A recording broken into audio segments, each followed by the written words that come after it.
eBay and PayPal, two of the most popular ways to sell items and make money.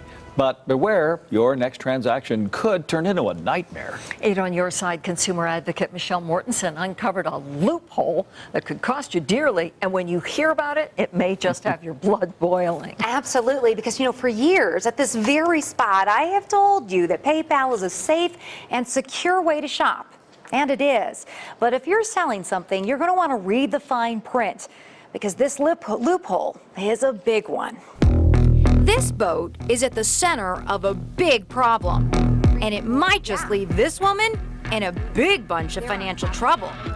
See, Tony Risto Lloyd sold this boat back in May for $8,500. She needed the money for her business, so she listed it on eBay and sold it through PayPal.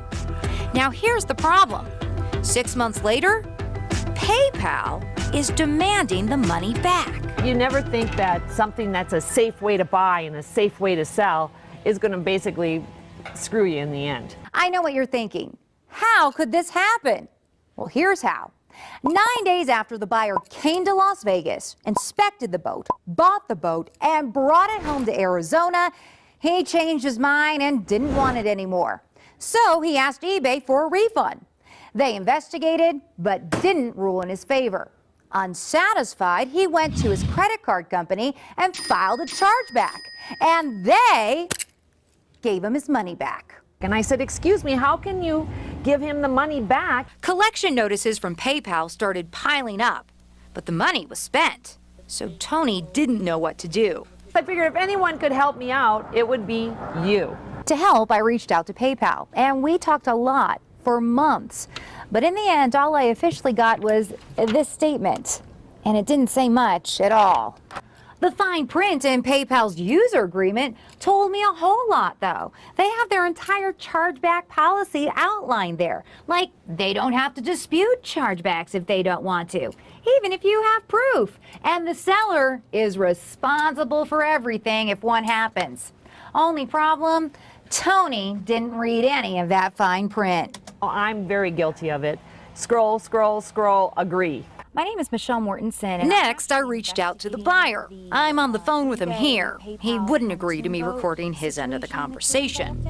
I was hoping he'd give Tony the boat back, and he was willing to, for more money, $2,600. That didn't go over well with Tony at all. He was just like a remorseful buyer, like a spoiled child that didn't get his way.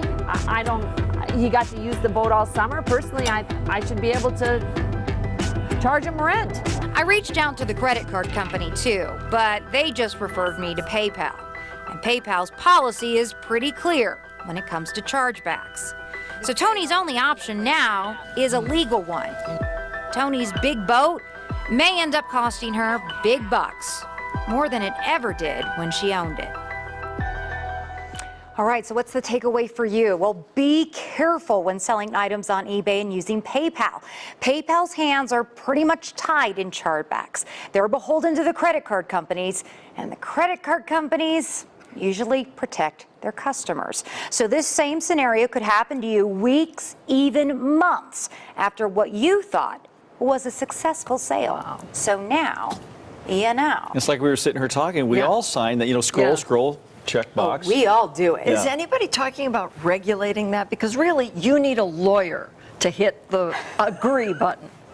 Boy, we all need a lawyer almost when we do anything online, because there is so much fine print, and that's why they call it fine print, because you don't read all of the details. And there's a lot of talk about chargeback because there's a lot of fraud going out there, but there aren't really any solutions as to what to do about this big problem. Poor woman.